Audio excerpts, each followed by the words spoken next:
Today, I come to you with great news.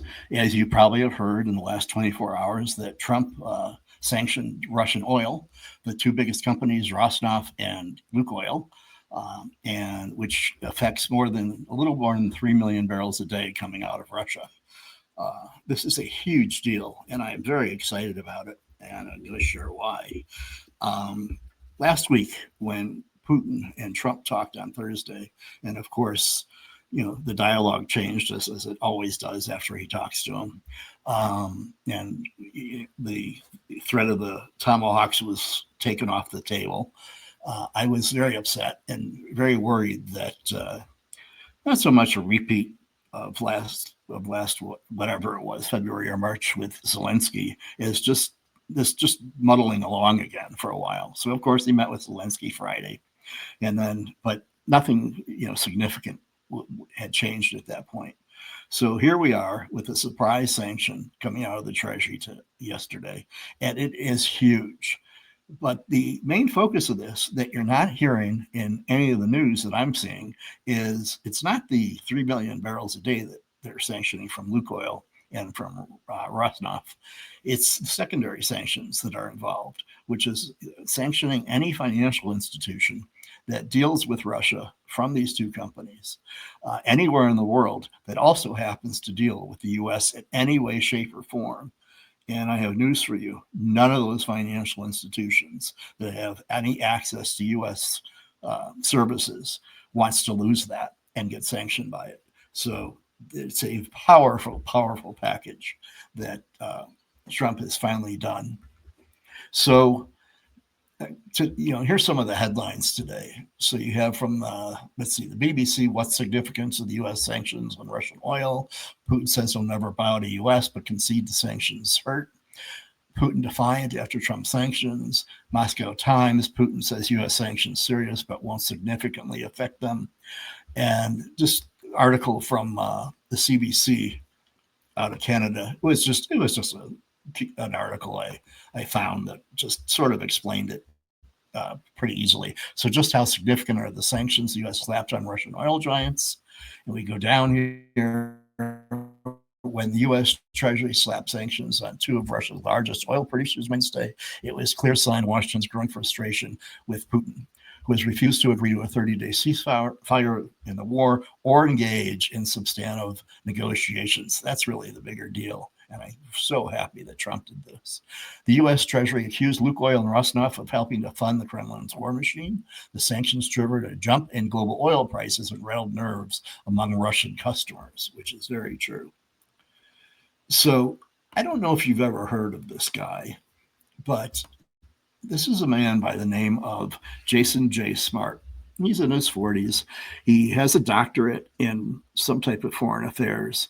He is living in Ukraine and has been a Russian expert for the last 15 years. As a matter of fact, Putin knows who he is, and he is on some type of Russian list as a non-friendly guy. And but he knows what he's doing. He has his own YouTube channel. He's very good about explaining what's going on with Russia. And he's going to talk us through some of the general impact of how this affects Putin's war budget. Oops, sorry. Hit Russia's two most important companies. These are the oil and gas giants Rosneft and Lukoil. They're the financial heart of Putin's regime. And to understand their scale, why they're so important, look at these 2024 numbers. Their combined revenue was approximately $202 billion. By comparison, Russia's entire 2025 defense budget was about $146 billion. The total revenue of these two companies, 202. These two companies are the war chest for Moscow. Yeah. And we can model this damage. So consider a moderate 10% revenue hit from these sanctions that would destroy about $20 billion for Russia. That single loss would equal about 14% of Russia's entire military budget. A 15% hit wipes out about $30 billion. That equals about 21% of their military funding. One could say that this is a precision strike on Moscow's cash flow. The European Union is also doing its part. It is tightening the screws on the Kremlin. They just approved their 19th sanctions package. It targets Russian gas and the shadow fleet of oil tankers. The West is united. It's standing behind Ukraine, and the money from Moscow is being choked off. And when Russia's money is hit, its internal rot is further exposed. Sorry about that, my internet hiccup there. But there you go. About 21% of the war budget is affected just by sanctioning these two companies and taking away over 3 million barrels a day out of the market, which is just so significant and very exciting. Next, we actually hear from Putin himself, and let's listen to what he has to say here.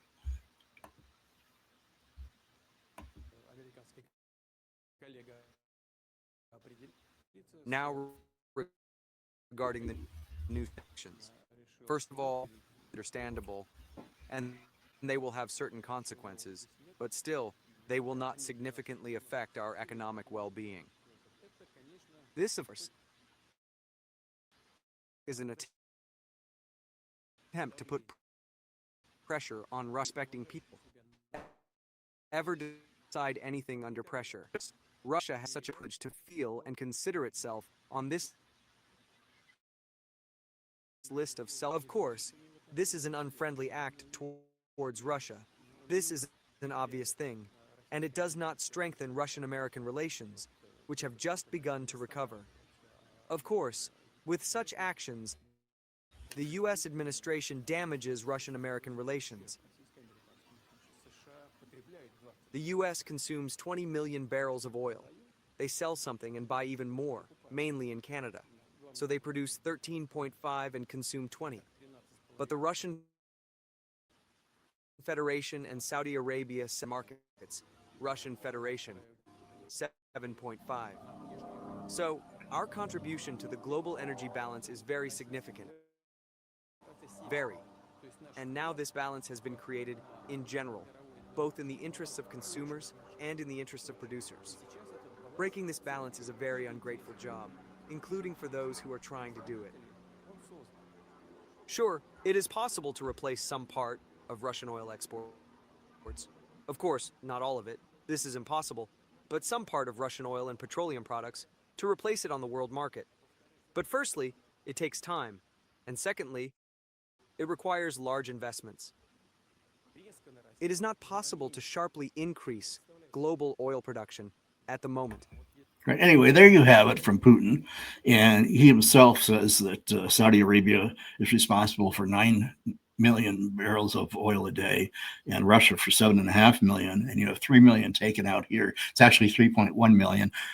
So you have 40% of Russia's oil, wiped out immediately in one fell swoop. That's tremendous. And of course, the 21% hit to his war budget is just another tremendous number. So now let's move over here.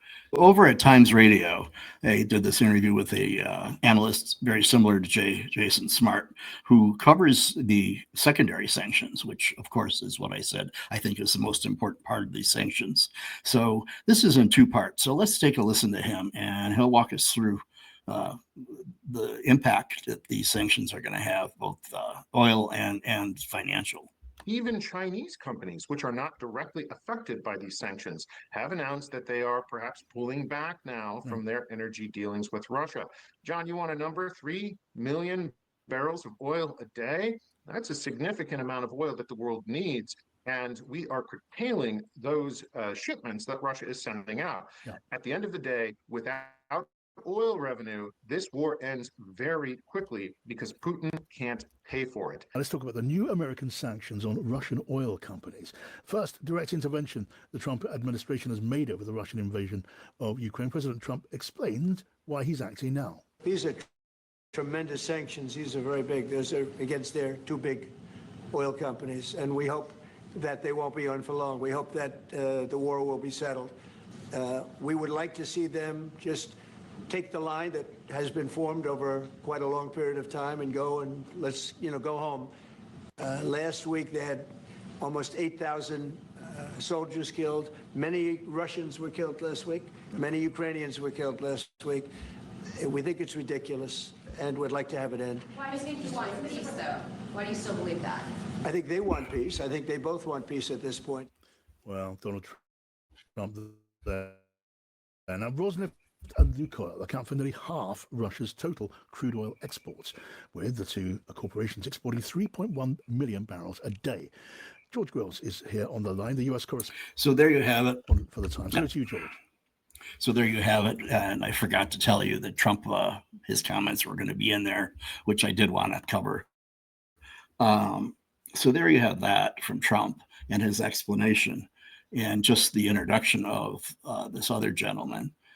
So this is a little bit long, but this is his take on what we were talking about. I can say hello to Peter Doran, who's a Russian economic expert and also senior fellow at the Foundation for Defense of Democracies. Hello to you, Peter. Hello, John. Thanks for having me. You're very welcome. Peter, can you just first of all just tell us a bit about what these sanctions set down now, laid out by President Trump, what will they actually do? Well, this is the moment we have all been waiting for, John. This is the moment that analysts like myself and others have been pushing for. It is when the United States drops the hammer of economic power where it is needed most, directly onto the Russian oil economy. John, think about this. There are essentially two channels that Putin needs to keep open. One is his export channel for oil, and the other is the money channel of payments coming back into his economy, into his war chest. By dropping the hammer of these sanctions on Lukoil and Rosneft, the U.S. Treasury has not only said, we are going to attack that weak point in your economy, but here's the twist. They're also sending down the avenue, a whiff of grape shot at the bankers who do business with these companies, at the banks that facilitate these financial transactions. Buried in Treasury's announcement yesterday was a very important line. It said the Treasury stands ready to apply secondary sanctions on international banking systems who facilitate these transactions. This is big, and it is welcomed and needed now. I'm wondering, how big a hole will this make in the Russian economy? Now, we know these two companies that are being hit by sanctions, they account for a very large part of the Russian oil industry. We'll hear the conversation talking to a Russian legislator, and he was saying the Russian economy taken up by oil and energy has fallen very significantly. Is that bravado?